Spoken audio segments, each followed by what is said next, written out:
killing millions of people before vaccines finally slowed it down. The last natural case of smallpox was recorded in Somalia in 1977, and in 1980, it became the first and so far only known human disease we've ever wiped off the planet completely: meningococcal meningitis. You're a college student living in a crowded dorm. One of your roommates has been coughing for days, but nobody really cares.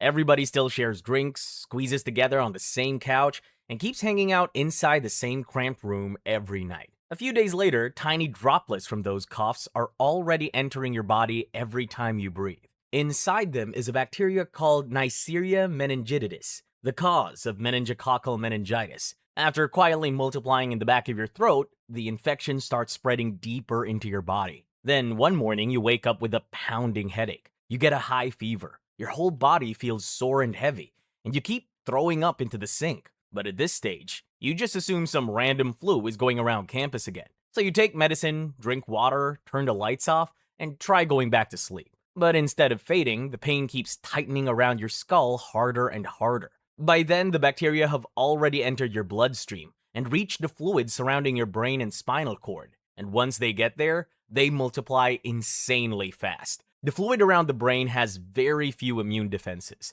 so the bacteria spread almost unchecked. Within hours, the area around your brain starts filling with bacteria, dead cells, proteins, and inflammatory fluid. But your skull is a closed box.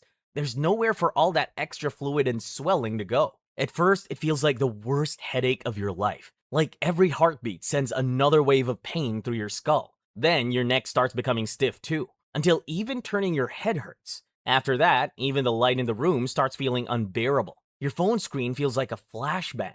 Sunlight through the curtains hurts your eyes, and even simple thoughts start slowing down. Somebody asks you an easy question, and your brain suddenly lags like opening 47 tabs. At the same time, the bacteria are also spreading aggressively through your bloodstream. As they multiply, they damage the inner lining of blood vessels throughout the body. So your immune system panics and triggers emergency clotting. But now, the clotting starts happening everywhere at once instead of only where it's needed. It begins blocking circulation to the skin, fingers, toes, and organs. You'll see dark red or purple spots just spawn across the body as your cell tissues starts dying. In severe cases, sections of the tissue even turn black and rotting while the patient is still alive. So now the infection is basically speedrunning multiple ways to kill you simultaneously. Your brain is under too much pressure to work normally, and the bloodstream is too damaged to deliver oxygen properly. That combination pushes the patient into shock. They become harder to wake up.